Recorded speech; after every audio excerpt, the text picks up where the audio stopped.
உரிமை கொண்டாட்டம். இந்த உரிமை கொண்டாடுறதற்கே ரொம்ப ரொம்ப ஒரு அற்புதமான விஷயம். அதிர்ஷ்டசாலிக்கு தான் அந்த உரிமையெல்லாம் கிடைக்கும். யார்கிட்டயும் நம்ம உரிமை கொண்டாட முடியாது.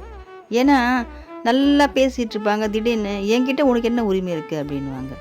அதனால மத்தவங்க கிட்ட நம்ம உரிமையா எதுவுமே பண்ண முடியறதில்ல. அப்படி உரிமை கிடைக்குதுன்னா அவங்க தான் மிகப்பெரிய அதிர்ஷ்டசாலி. கிடைக்காதவங்க நம்ம முருகரை உரிமை கொண்டாடுவோமே. முருகன் கிட்ட உரிமையா நம்ம கேட்கலாம். அவர் எப்பவுமே நம்மள தள்ளி வைக்க மாட்டாரு. நீ ஏன் என்ன உரிமையா என்கிட்ட கொண்டாடுற? நீ எதுக்கு என்கிட்ட ஓவரா அட்வான்டேஜ் எடுத்துக்கிறேன்னு முருகர் கேட்கவே மாட்டார். என் குழந்தையவன் என்கிட்ட உரிமையா கேட்குறான்னு சந்தோஷப்படுவார். உரிமையா கேட்கணும் முருகர்கிட்ட நம்ம. ரொம்ப உரிமையை எடுத்துக்கலாம். நம்ம வந்து கடவுளை கூட ஒரு நினச்சி கும்பிட வேண்டாம். ஒரு நண்பனாக பார்க்கலாம், நம்ம குழந்தையா பார்க்கலாம், நமக்கு ஒரு சகோதரனாக பார்க்கலாம், நமக்கு தந்தையாக பார்க்கலாம். எனக்கு இது வேணும், இது செய். நான் எந்த தவறும் பண்ண மாட்டேன்.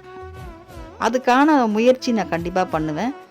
அதுக்கான நான் கஷ்டமும் பட நான் தயாராக இருக்கேன். ஆனால் எனக்கு இந்த பொருள் வேணும்.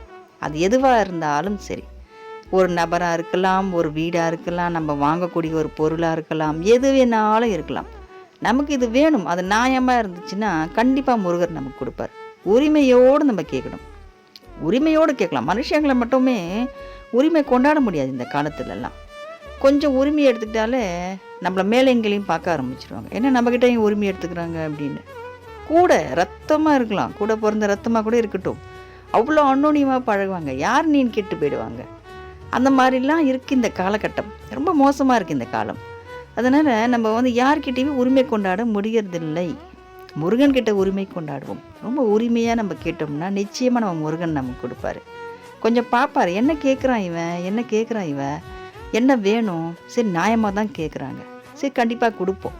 அது எவ்வளோ பெரிய கஷ்டமாக இருந்தாலும் சரி, சிக்கலாக இருந்தாலும் சரி, அதெல்லாம் நம்ம எடுத்துகிட்டு நிச்சயமாக இது உங்கள்கிட்ட போயிட்டு இதை கொண்டு போய் சேர்ப்போம் அப்படின்னு முருகர் சேர்ப்பார்.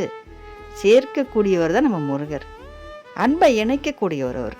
எதுவாக இருந்தாலும் சரி, நம்ம எதுவாக இருந்தாலும் ஒரு தீவிரமாக நம்ம ஒரு பொருள் மேலே ஆசைப்பட்டா அதில் நம்ம வந்து ரொம்ப ஆழ்ந்து நம்ம அதை தீர்மானமாக நம்ம இருந்தோம்னா அந்த நிச்சயமாக அந்த நம்ம விரும்பக்கூடியது நம்ம கிட்ட வந்து சேரும். அது நமக்கே தான், நமக்கானது தான் நம்ம மனசில் வந்து ஆணித்தனமாக பதியும். நம்ம ரொம்ப ஆணித்தனமாக ஒரு விஷயத்தை நம்ம விரும்புகிறோன்னா அது நமக்கே தான்.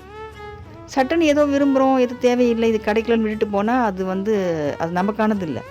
நமக்கானது ஒரு விஷயமோ ஏதோ ஒரு நபரோ ஒரு பொருளோ இருந்துச்சுன்னா அது நம்மளை விடவே விடாது. தூங்கும் போதும் அந்த ஞாபகம் நமக்கு வரும். அப்படி ஒரு பதிகிற ஒரு விஷயம் அது நமக்கானது. முருகர் நிச்சயமாக நமக்கு கொடுப்பார். வெற்றிவேல் முருகனுக்கு அரோகரா.